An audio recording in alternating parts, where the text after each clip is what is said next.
2024년 첫 수요예배 오신 여러분들을 주님의 이름으로 환영하고 축복합니다. 아무쪼록 새해에는 교회 표대로 주님 안에서 항상 기뻐하고 주님 안에서 항상 감사하는 성도들이 되시기를 주님의 이름으로 축원합니다. 또한 주님 안에서 항상 기뻐하고 감사하는 자들에게 따르는 그 놀라운 결과물들이 삶에 또 풍성하게 채워지시기를 주님의 이름으로 축원합니다. 그동안에 제가 이제 수요 예배랑 그리고 월요일 저녁에 에베소서를 내용으로 설교를 했는데요. 오늘은 에베소서 5장을 다루고 다음 주 수요일에는 에베소서 6장을 다루면서 에베소서를 마무리하고자 합니다. 자, 오늘 그러면 이제 본문을 다루기 전에 여러분 간단하게 한번 복습을 해보면 에베소서는 6장으로 구성된 것 이제는 다 아시죠? 여러분 에베소서는 한마디로 말하면 교회론입니다. 교회론. 교회가 무엇인지를 가르쳐주는 성경이 교회론인데, 자 1장부터 3장까지는 뭐라 그랬죠? 여러분 기억하세요? 1장부터 3장까지는 하나님께서 우리에게 해주신 일을 기록하고 있습니다. 1장부터 3장까지. 1장에서는 하나님께서 우리를 어떻게 해주셨다고요? 선택해 주셨다고 했고요. 에베소서 2장에서는 하나님께서 성도들을 그리스도 안에서 연결하여 교회로 세워주셨다고 말씀을 드렸고, 그리고 3장에서는 하나님께서 그 교회에 충만한 영광을 부어주셨다는 것을 말씀을 드렸습니다. 한마디로 말하면 하나님께서 우리를 위해서 해주신 이 무엇이냐? 한마디로 말하면 교회를 세워주셨다는 것입니다. 자, 4장부터 6장까지는 이제 성도들이 해야 할 일을 가르치고 있습니다. 그래서 지난 시간에 에베소서 4장에서는요, 성령께서 하나 되게 하신 것을 심써 지켜야 한다고 말씀을 드렸고요. 그렇죠? 오늘은 순결을 지켜야 된다. 성도들은 순결을 지켜야 된다는 것을 말씀을 드리고, 그리고 이제 다음 시간에 에베소서 6장에서는요, 사탄과 대적해야 된다라고 하는 것으로 대단원의 막을 내리고자 합니다. 자, 성도들이 해야 될 일을 한마디로 말하면 뭐라고요? 하나님께서 세워주신 교회를 어떻게 한다고요? 섬겨야 하는 것입니다. 하나님께서는 교회를 세워주셨고 성도들은 하나님께서 세워주신 교회를 섬겨야 하는 것, 여러분 이것이 성도들이 해야 될 일인 것입니다. 그러니까 에베소서를 묵상하면서 느끼는 것은, 교회라고 하는 것은요, 우리가 눈에 보이는 이 교회 건물과 그 이상으로 교회는 엄청나게 크고 위대하고 중요한 것이구나 라는 사실을 다시 한번 확인할 수가 있으며, 우리들은 하나님께서 세워놓으시는 교회를 정성껏 잘 섬겨야 되겠구나, 그런 결론에 도달해야 에베소서 강의가 바르게 되어진 줄 믿습니다. 자, 이제 5장인데요. 5장의 전체 주제는 말씀드린 대로 성도들이 해야 될 두 번째 일로, 성도들이 해야 될 두 번째 일이 뭐냐면요, 한번 따라해 보시기 바랍니다. 순결을 지켜야 합니다. 다시요. 순결을 지켜야 합니다.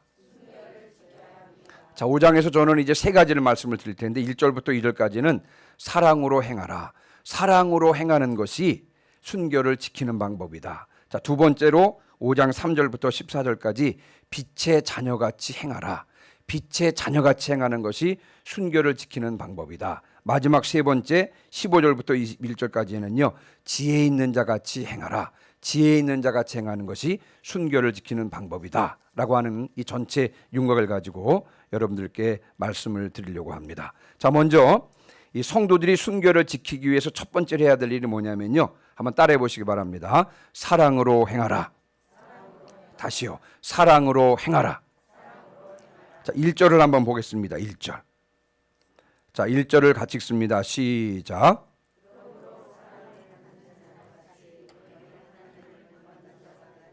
아멘. 자, 여러분 사도 바울은요, 성도들이 순결을 지키기 위해서는요, 하나님을 본받는 자가 되어야 한다라고 말씀하고 있습니다. 5장 1절에서. 예, 그렇죠? 사랑을 받는 자녀같이 너희도 하나님을 본받는 자가 되라. 그러면 사실 우리가 하나님을 본받는 자가 되라라고 말씀을 하면, 자, 그런데 여러분 타락한 인간이 어찌 감히 하나님을 본받을 수 있겠습니까? 하나님은 높은 곳에 계시는 거룩한 분이신데 우리가 어찌 감히 하나님을 본받을 수 있겠습니까? 자, 그러면 사도 바울은 지금 전혀 불가능한 이야기를 우리에게 하고 있는 것입니까? 여러분 그렇지 않습니다. 전혀 그렇지 않습니다. 하나님을 본받는 것은요, 하나님과의 관계에서만 가능한 것입니다. 그래서 1절 여러분 다시 한번 보시면요, 사랑을 받는 자녀같이, 이것을 전제하고 있습니다. 그 사랑을 받는 자녀같이, 다시 말하면 하나님이 우리 아버지가 되시고 우리가 하나님의 자녀이기 때문에 하나님을 본받는 것이 가능하다는 것입니다. 여러분, 아들이, 자녀가 아버지를 본받는 것은 지극히 당연한 것입니다. 아들이 아버지를 닮는 것이 당연한 것처럼요, 자녀인 우리가 아버지인 하나님을 닮는 것은요, 지극히 당연한 것입니다. 어느 날 제가 저희 아들이 섬기고 있는 교회를 한번 갔습니다. 그랬더니 제가 누군지 소개도 안 했는데 어떤 사람이 저를 딱 보더니 김성배 목사 아버지시죠? 그래서 인사를 하는 거예요. 그래서 어떻게 하세요? 그랬더니 그냥 똑같아요 그러더라고요. 똑같아요. 그리고 이제 얼마 후에 또 전화가 왔어요. 우리 아들이요. 아들이 전화하면서 뭐라 그러냐면요, 아빠 오늘 저기 아버지 친구가 아빠 친구가 왔는데 보자마자 김인영 목사 아들이지 딱 알아보더래요. 네. 여러분, 아들이 아버지를 닮는 것은 당연한 것입니다. 마찬가지로 자녀인 우리가 아버지인 하나님을 닮는 것은 지극히 당연한 것입니다. 그래서 사도 바울이 우리를 향해서 뭐라고 한다고요? 하나님을 본받는 자가 되라고 말씀하고 있는 것입니다. 자, 그렇다면 이 하나님을 본받는다는 것은 무엇을 의미하는 것일까요? 그것을 설명해 주는 것이 2절입니다. 여러분 2절도 한번 같이 보시겠습니다. 같이 읽겠습니다. 시작. 그리스도께서 너희를 사랑하신 것 같이 너희도 사랑 가운데서 행하라. 그는 우리를 위하여 자신을 버리사 향기로운 제물과 희생 제물로 하나님께 드리셨느니라. 아멘. 하나님을 본받는 것이 무엇이라고요? 사랑 가운데서 행하는 것입니다. 자, 그러면 그렇게 행한 사람이 있습니까? 있다는 것이죠. 누가 그렇게 행했다는 것이죠? 바로 예수 그리스도께서 그렇게 행하셨다는 것입니다. 그래서 본문에 다시 한번 보시면 그는 우리를 위하여 자신을 버리사 향기로운 제물과 희생 제물로 하나님께 드리셨느니라 그랬습니다. 구약 시대에는 여러분 잘 아시는 대로 양의 머리에 안수를 합니다. 그러면 내 죄가 누구에게 전가되는 거예요? 양에게 전가되는 것입니다. 그러면 그 양은요, 내 죄를 짊어지고 대신 죽는 것입니다. 마찬가지로 여러분, 예수님께서는 우리를 대신해서 우리의 죄를 짊어지고 희생 제물이 되어 죽기까지 우리를 사랑하셨고요. 그 희생으로, 그 사랑으로 말미암아 우리가 구원을 얻게 된 것입니다. 자, 그런데 우리를 위해서 그 아들을 십자가에 내어주신 분이 누구시라고요? 바로 아버지 되신 하나님께서 당신의 아들을 우리를 위해서 십자가에 내어주신 것입니다.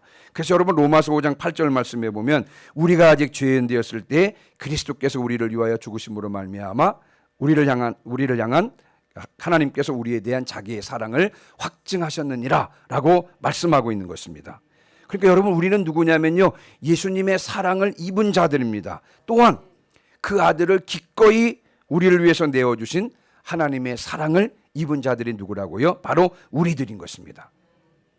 하나님의 사랑을 입었고 또 예수님의 사랑을 입은 우리들이 아버지와 아들을 본받아서 사랑을 행하는 것은 여러분 지극히 당연한 것입니다.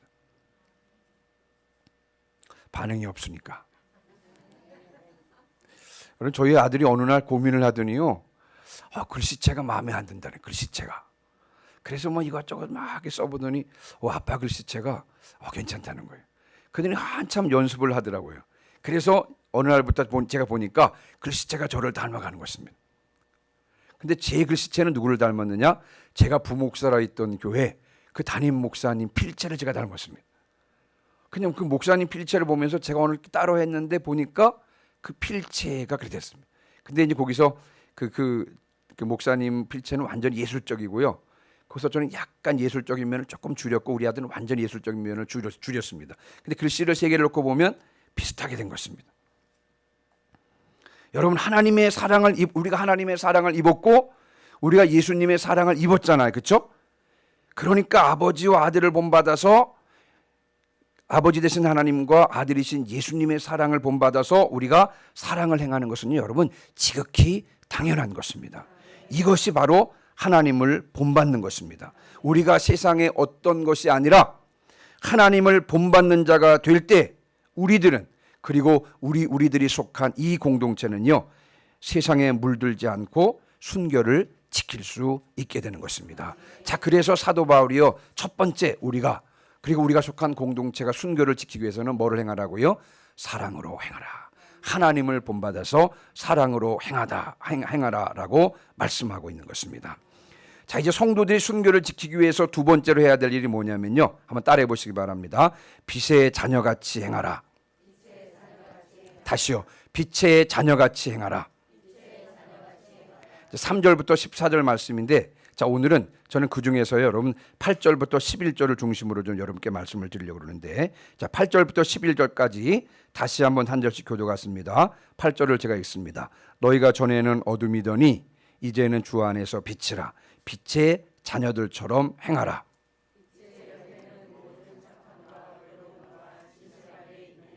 주를 기쁘시게 할 것이 무엇인가 시험하여 보라.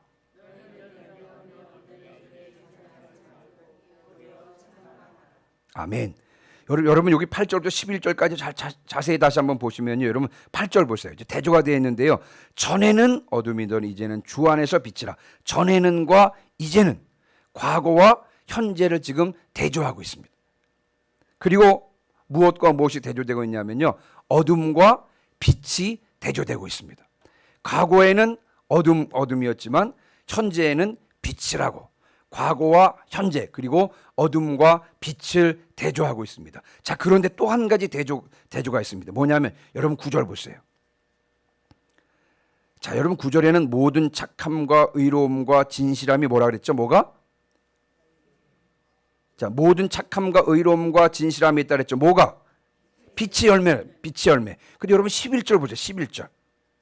자, 11절에 보시면 너희는 열매 없는 어둠의 일에 참여하지 말고 도리어 책망하라. 힌트를 드리면 어둠의 열매라고 하지 않고 어둠의 뭐라고요? 어둠의 일이라 그랬습니다.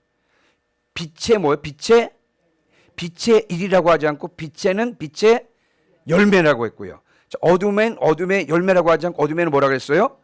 일이라 그랬습니다. 그래서 여러분 이 본문 안에서는요, 8절부터 11절까지 안에서는요, 여러분 어둠의 일과 빛의 열매를 지금 대조하고 있는 것입니다. 여러분 요한복음 15장 목사님께서 계속 말씀해 주셨는데요, 그 요한복음 15장에 보면 하나님께서 우리에게 기대하시는 것이 있습니다. 뭐를 기대하시냐면요, 여러분 열매를 기대하고 계십니다. 그런데 빛의 자녀들에게는 열매가 맺히는 것입니다. 자, 빛의 자녀들에게 맺혀지는 빛의 열매는 뭐라 그랬죠? 다시 한번 9절. 첫 번째는 모든 착함, 두 번째 의로움, 세 번째 진실함이 있다 그랬습니다. 그런데 여러분 어둠에 속한 사람들에게는 열매가 있습니까? 없습니까? 열매가 없다는 것입니다. 그들에게는 뭐가 있어요? 뭐만 있어요? 일만 있는 것입니다. 한번 여러분 이 개념을 한번 조금 생각해 보시기 바랍니다. 하나님께서는 열매를 기대하시는데 빛의 자녀들에게 뭐가 있다고요? 열매가 있는 것입니다. 빛의 열매가 있는 것입니다. 자, 그러나 어둠에 속한 사람들에게는 열매가 없고 뭐가 있을 뿐이에요? 일만 있을 뿐입니다. 그래서 여러분 11절에 보면 너희는 열매 없는 어둠의 일에 참여하지 말고 도리어 책망하라 라고 하면서요, 이 어둠의 일과 빛의 열매를 구분해서 설명하고 있는 것을 볼 수가 있습니다. 아이고 목사님, 이게 그런 구분이 성경을 근거한 그런 구분인가요? 예, 그렇습니다. 여러분이 한번 성경 한 곳을 찾아보겠습니다. 갈라디아서 한번 찾아볼게요. 여러분 직접 한번 성경을 찾아보시기 바랍니다. 고린도 전후 갈라디아, 에베소서 앞에가 갈라디아서죠. 자, 5장 19절. 여러분 요거는 안 띄우셔도 됩니다. 이거는 PPT 안 띄우셔도 되고, 여러분 성경 다 찾아보세요. 갈라디아서 5장 유명한 구절인데 5장 19절부터 23절인데요. 자, 갈라디아서 5장 19절 다 찾으셨어요? 자, 19절 20절 읽습니다. 시작. 육체의 일은 분명하니 곧 음행과 더러운 것과 호색과 우상숭배와 주술과 언수맺는 맹과 분쟁과 시기와 분냄과 당짓는 것과 분열함과 이단과 블라블라블라. 21절 더 끝에 있잖아요. 자, 19절에 육체의 뭐라? 육체의 열매가 아니라 육체의 일이라 그랬습니다. 그렇죠? 22절 22절 23절 시작. 오직 성령의 열매는 사랑과 희락과 화평과 오래 참음과 자비와 양성과 충성과 온유와 절제니 이 같은 것을 금지할 법이 없느니라. 아멘. 성령의 일이 아니라 성령의 뭐라고? 성령의 열매. 여기도 마찬가지로 육체의 일과 성령의 열매를 지금 구분하는 것을 볼 수가 있습니다. 그렇죠? 그래서 여러분 11절에 보면 너희는 열매 없는 어둠의 일에 참여하지 말고 도리어 책망하라고 말씀하고 있는 것입니다. 그런데 이 11절의 뉘앙스를 보면요, 물론 어둠에 속한 사람들도 성과를 내기는 낸다는 것입니다. 어둠에 속한 사람들도 성과를 내기는 내는데, 예를 들면 바벨탑을 쌓는 일과 같은 여러분 그런 일들이 있을 수가 있는 것입니다. 그러나 여러분 그것은 뭐예요? 일일 뿐 열매는 아니라고 하는 것입니다. 자, 그러면 이 빛의 열매와 어둠의 일은 어떻게 분별할 수가 있습니까? 어떤 것이 빛의 열매고 어떤 것이 어둠의 일인 것입니까? 힌트가 10절에 있습니다. 이런 일은 빛의 열매고요, 저런 일은 어둠의 일인 것입니다. 자, 힌트가 10절이라고 말씀드렸죠. 자, 10절 한번 같이 읽습니다. 이번 에베소서 5장 10절입니다. 원래 이제 본문으로 돌아가겠습니다. 에베소서 5장 10절 시작. 주를 기쁘시게 할 것이 무엇인가 시험하여 보라. 아멘. 주님을 기쁘시게 해드리기 위한 동기에서 나오는 것에는, 주님을 기쁘시게 해드리기 위한 동기에서 나오는 것들은요, 열매로 나타나는 것입니다.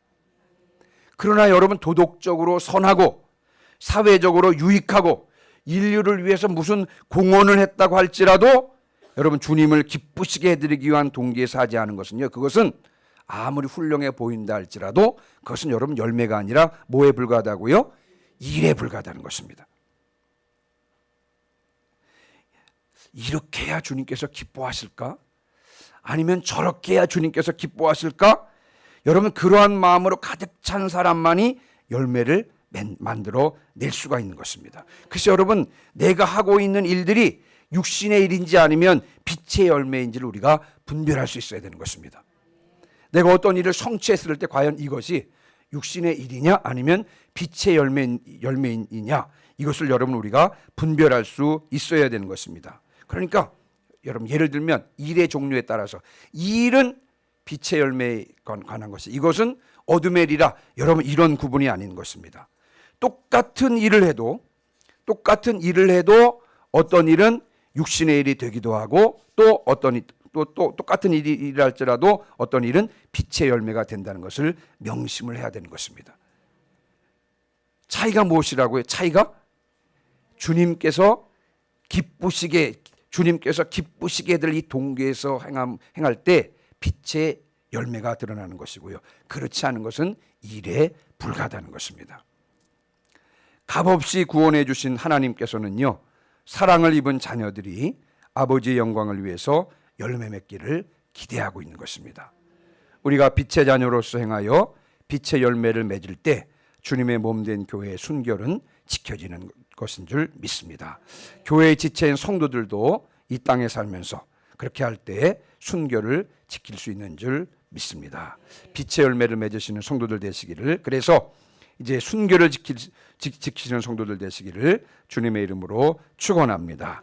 자, 이제 교회 순결을 지키는 성도들의 순결을 지키는 세 번째 요소가 15절부터 21절인데요. 자, 여러분 15절부터 21절 교회의 순결을 지키는 이제 세 번째 요소가 뭐냐면 한번 따라해 보시기 바랍니다. 지혜 있는 자 같이 행하라. 다시요. 지혜 있는 자 같이 행하라.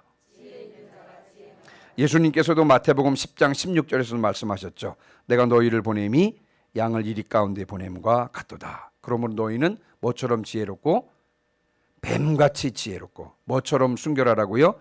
비둘기같이 순결하라 라고 주님께서 우리에게 말씀하셨습니다. 열심은 있지만 여러분 지혜롭지 못해서 이 교회의 평안과 순결을 해치는 경우가 있습니다. 자, 그래서 이제 교회의 순결을 지키는 세 번째 요소가 지혜 있는 자가 같이 행하라는 것인데요. 자, 우리가 이제 15절부터 21절까지 이것을 살펴볼 텐데, 여러분 15절부터 21절을 한번 쭉 보세요. 여기 보시면 조금 우리가 주의해서 볼 단어가 나오는데 오직이라는 단어가 나와요. 오직. 15절부터 21절 사이에는 오직이라는 단어가 3번 나오는데요. 여러분 한 번씩 찾아보시기 바랍니다. 오직이라는 단어가 3번 나와요. 자, 몇 절에 있죠? 15절 보시면 오직 지혜 있는 자가 지하의 세월을 아끼라. 자, 그 다음에 17절에 되어 있습니다. 17절에 오직 주의 뜻이 무엇인가 이해하라. 그 다음에 18절에 오직 성령으로 충만함을 받으라. 이 3가지입니다. 지혜롭게 행하는 것이요, 오직 지혜 있는 같이 세월을 아끼는 것이고요, 세월을 아끼는 것이 지혜 있는 자처럼 행하는 것이고요, 주의 뜻이 무엇인지를 이해하는 것이 지혜 있는 자같이 행하는 것이고, 성령으로 충만함을 받는 것이 지혜 있는 자같이 행하는 것입니다. 자, 그런데 저는 오늘 그 중에서 두 번째 17절입니다. 17절. 이 두 번째만 설명을 좀 드리려고 그래요. 자, 17절 같이 읽습니다. 시작. 그러므로 어리석은 자가 되지 말고 오직 주의 뜻이 무엇인가 이해하라. 아멘. 여러분, 어떤 사람이 지혜로운 사람이라고요? 주님의 뜻이 무엇인지를 분별할 줄 아는 사람이 지혜로운 사람이라 그랬습니다. 우리 살다 보면 답답할 때가 있어요. 가끔 이제 기도 부탁을 하시는 분들이 있는데, 그냥 뭐냐면 주의 뜻이 무엇인지 알게 해달라고 그런 기도 부탁을 하시는 분들도 계십니다. 특별히 주님의 뜻이 어디 있는지를 잘 모를 때 제일 답답합니다. 지금 현실적인 문제에 닥쳤는데 과연 주의 뜻이 무엇입니까? 알려달라고, 가르쳐달라고 말씀을 드리지만 주님의 뜻이 무엇인지를 정확히 알지 못해서 답답할 때가 많은 것입니다.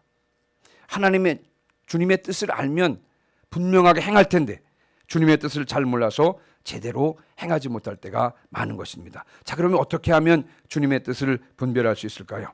여러분, 주님의 뜻에는 2가지가 있습니다. 하나는 일반적인 뜻이 있고요, 또 다른 하나는 특수한 뜻이 있습니다. 일반적인 뜻이 있고 특수한 뜻이 있습니다. 그게 뭐냐면, 일반적인 뜻이 무엇입니까? 목사님께서 복음은 보편적이라고 말씀을 하셨잖아요. 그렇죠? 일반적인 뜻이 무엇이냐면요, 모든 사람에 적용되는 주님의 뜻입니다. 특수한 개인에게 주신 뜻이 아니라 모든 성도들에게 다 적용되는, 모든 성도들에게 동일하게 적용되는 뜻이 일반적인 뜻이라고 할 수가 있고요. 그럼 특수한 뜻은 무엇입니까? 개개인에게 그때그때 적용되는 뜻이 바로 특수한 뜻인 것입니다. 그래서 여러분, 주님의 뜻은 일반적인 뜻과 특수한 뜻으로 분별할 수 있는 것입니다. 그런데 우리가 먼저 생각해야 될 것은 뭐냐면, 우리들이 우선적으로 집중해야 될 것이 있습니다. 여러분, 주님의 뜻에는 일반적인 뜻과 특수한 뜻이 있다고 말씀드렸죠. 자, 우리는 2가지 중에서 어느 것에 먼저 집중해야 될까요? 일반적인 뜻에 집중해야 될까요? 특수한 뜻에 집중해야 될까요? 네? 특수한 뜻에 집중해야 될 것 같죠, 그렇죠? 그러고 싶을 것입니다. 왜? 내가 중요하니까. 네? 나를 향하신 하나님의 뜻을 알아야 일을 행하니까. 그러나 여러분, 오해입니다, 오해. 우리가 먼저 생각해야 될 사실이 뭐냐면, 우리들은 우선 일반적인 뜻에 집중해야 되는 것입니다. 여러분, 어머니들이 이제 아침마다 그 밥이랑 국이 있잖아요. 밥이랑 국을 아침마다 끓여주시잖아요. 근데 이제 가끔 가다가 특별하게 부대찌개를 끓여주실 때가 있습니다. 예. 자, 그럼 여러분, 부대찌개를 먹으려고 아침마다 주는 어머님이 주는 그 백반을 여러분 거부하실 것입니까? 백반을 잘 먹다 보면 특별하게 부대찌개를 먹는 데도 있어서 감사한 것 아니겠습니까? 그렇죠? 그러니까 부대찌개만 먹으려고 그냥 일반적인 백반은 시시하다고 안 먹고 있어서 부대찌개만 달라 그러면요, 그다 굶어 죽습니다. 이 비유가 적절한지는 모르겠습니다만, 여러분, 우리가 먼저 생각해야 할 것은 뭐냐면, 우리가 우선적으로 집중해야 될 것은 뭐냐면, 하나님께서 모든 사람들에게 적용되도록 주신 일반적인 뜻에 우리가 먼저 집중해야 되는 것입니다. 항상 특수한 뜻보다는 일반적인 뜻을 행하기 위해서 열정을 가져야 한다는 것입니다. 자, 그렇다면 일반적인 뜻에는 어떤 사항들이 있을까요? 자, 예를 들면 아까 사모님께서 기도하시던 중에 주셨던 말씀인데, 로마서 12장 1절 2절 말씀 있죠? 그러므로 형제들아, 내가 하나님의 모든 자비하심으로 너희를 권하노니 너희 몸을 하나님이 기뻐하시는 거룩한 산 제물로 드리라. 이는 너희가 드릴 영적 예배니라. 2절 같이 읽습니다. 2절 시작. 너희는 이 세대를 본받지 말고 오직 마음을 새롭게 함으로 변화를 받아 하나님의 선하시고 기뻐하시고 온전하신 뜻이 무엇인지 분별하도록 하라. 아멘. 여러분, 이 말씀을 지키시면 안 됩니다. 이 말씀은요, 오직 우리 교회에서는요, 이 말씀을 지키라고 주신 분은 민찬원 전사님, 박현 전사님, 김인현 목사만 이 말씀에 적용되는 것입니다. 여러분 지키면 안 됩니다. 이 말씀 아시겠죠? 그렇습니까? 안 그렇습니까? 아니에요. 이거는 모든 성도들이 동일하게 지켜야 될 하나님의 뜻인 것입니다. 그렇죠? 거룩한 산 제물로 드리라. 다시 말하면 우리는 모든 성도들은 동일하게 거룩한 삶을 살아야 되는 것입니다. 이게 하나님의 뜻이에요. 여기 계신 모든 성도들을 향한 하나님의 뜻이 뭐예요? 거룩한 삶을 사는 것입니다. 그리고 너희 몸을 하나님이 기뻐하시는, 다시 말하면 주님을 기쁘시게 해드리는 삶을 살아야 되는 것입니다. 나를 기쁘시게 해드리는 삶이 아니라 하나님을, 주님을 기쁘시게 해드리는 삶을 살아야 되는 것, 이게 여기 계신 모든 분들을 향한 하나님의 분명한 뜻이고요. 마지막에 거룩한 산 제물로 드리라, 헌신의 삶을 살라고 하는 것이죠. 거룩한 삶을 살아라, 주님을 기쁘시게 해드리는 삶을 살아라, 헌신의 삶을 살아라. 여기 계신 모든 분들에게 적용되는 일반적인 뜻입니다. 먼저 우리가 이 일반적인 뜻에 집중해야 되는 것입니다. 이것이 하나님의 일반적인 뜻입니다. 하나님의 특수한 뜻보다도 이 일반적인 뜻이 중요한 것입니다. 하나님의 뜻을 분별하지 못해서 여러분 애태울 필요가 없어요. 일단 이미 우리 모두에게 말씀해 주신 하나님의 일반적인 뜻을 행하는 데에 집중해야 되는 것입니다. 그 일반적인 뜻대로 사는 것에 우리가 열정을 보여야 되는 것입니다. 또 한 가지 한번 예를 들어보겠습니다. 하나님께서 모든 성도들에게 동일하게 적용하도록 주신 하나님의 일반적인 뜻이 뭐가 있을까요? 예를 들면 항상 기뻐하라, 쉬지 말고 기도하라, 범사에 감사하라. 이는 그리스도 예수 안에서 너희를 향하신 하나님의 뜻이냐. 분명하게 밝혀주신 것입니다. 모든 성도들에게 적용된 일반적인 뜻이 무엇입니까? 항상 기뻐해야 되는 것이구나. 쉬지 말고 기도해야 되는 것이구나. 범사에 감사해야 되는 것이구나. 이게 그리스도 예수 안에서 우리를 향하신 하나님의 뜻이구나. 여러분, 이것이 하나님의 일반적인 뜻인 것입니다. 우리가 이 하나님의 일반적인 뜻을 행하기 위하여 몸부림칠 때 내 안에 거하시는 성령께서 분별력을 주셔서 개개인에게 적용되는 하나님의 특수한 뜻을 깨닫게 하실 줄 믿습니다. 저희 누나가 이제 결혼을 해서 잘 살고 있거든요. 근데 이제 어떤 일이 있었냐면요, 갑자기 어느 날 와가지고 아버지 결혼하겠다는 것입니다. 누나 어느 날 갑자기 와가지고 결혼하겠다 그래. 그래서 이제 그러면 대상이 누구냐 그랬더니 고향 교회에 얼마 전에 2주 전에 나온 청년이 있는데 청년이 자기를 좋아한다는 것입니다. 근데 시골에서 자라가지고 누가 자기를 좋아한다고 탁 말을 하니까 그냥 말하자면 마음이 확 끌린 것입니다.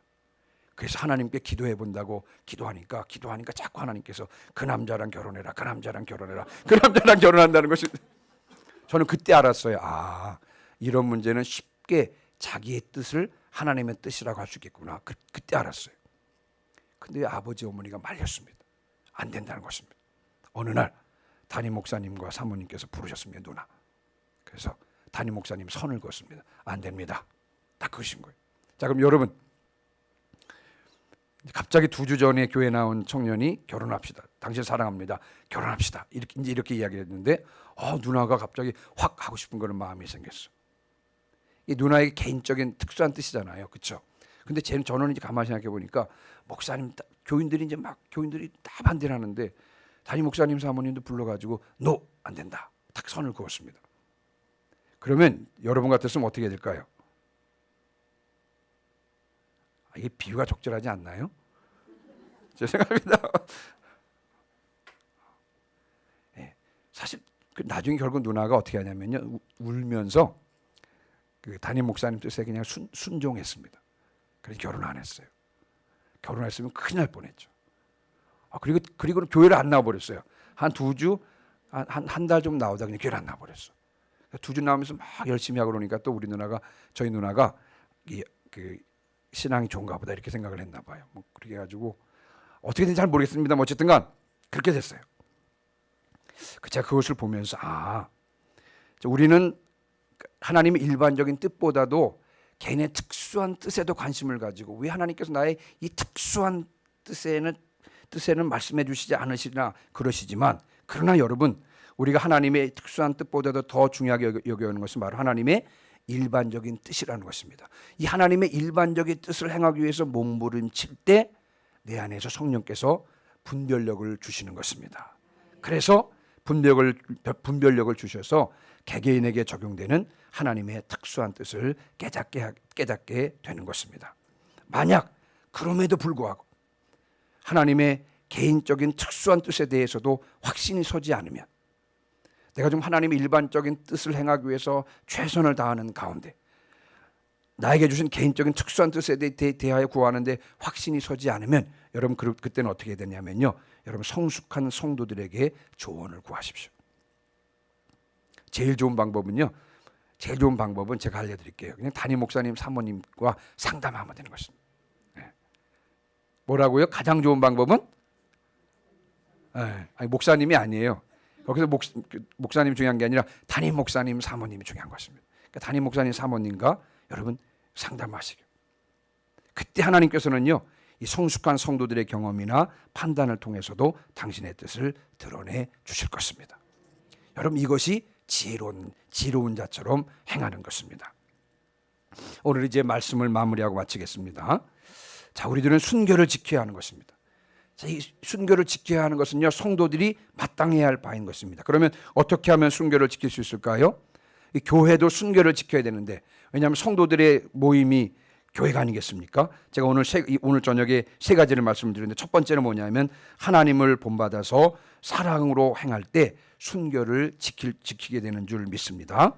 하나님과 예수님의 사랑을 입은 우리들이요, 사랑으로 행하는 것은 지극히 당연한 것입니다. 하나님을 본받아서 사랑으로 행할 때 우리의 순결이 지켜지는 줄 믿습니다. 자, 두 번째, 빛의 자녀같이 행해라 그랬습니다.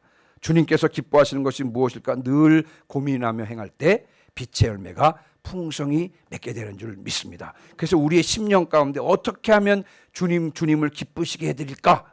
여러분, 이런 생각으로 가득 차 있을 때, 여러분 그때 빛의 열매가 맺혀지는 것이고요. 그때 우리는 순결을 지킬 수가 있는 것이고요. 마지막으로 지혜 있는 자처럼 행하라고 말씀드렸습니다. 우선적으로 하나님의 일반적인 뜻을요, 열심히 열정적으로 행해야 되는 것입니다. 그러면 하나님께서 개인적인 특수한 뜻도 분별되어 그대로 행할 수 있게 할 줄 믿습니다. 그렇게 할 때 우리의 순결은, 또 교회의 순결은 지켜질 줄 믿습니다. 하나님을 본받아서 사랑으로 행하시기를, 또 빛의 자녀같이 행하시기를, 또 지혜 있는 자같이 행하시기를, 그래서 우리의 순결과 또 교회의 순결을 지키는 저와 여러분 되시기를, 우리 교회가 되시기를 주님의 이름으로 축원합니다. 아멘.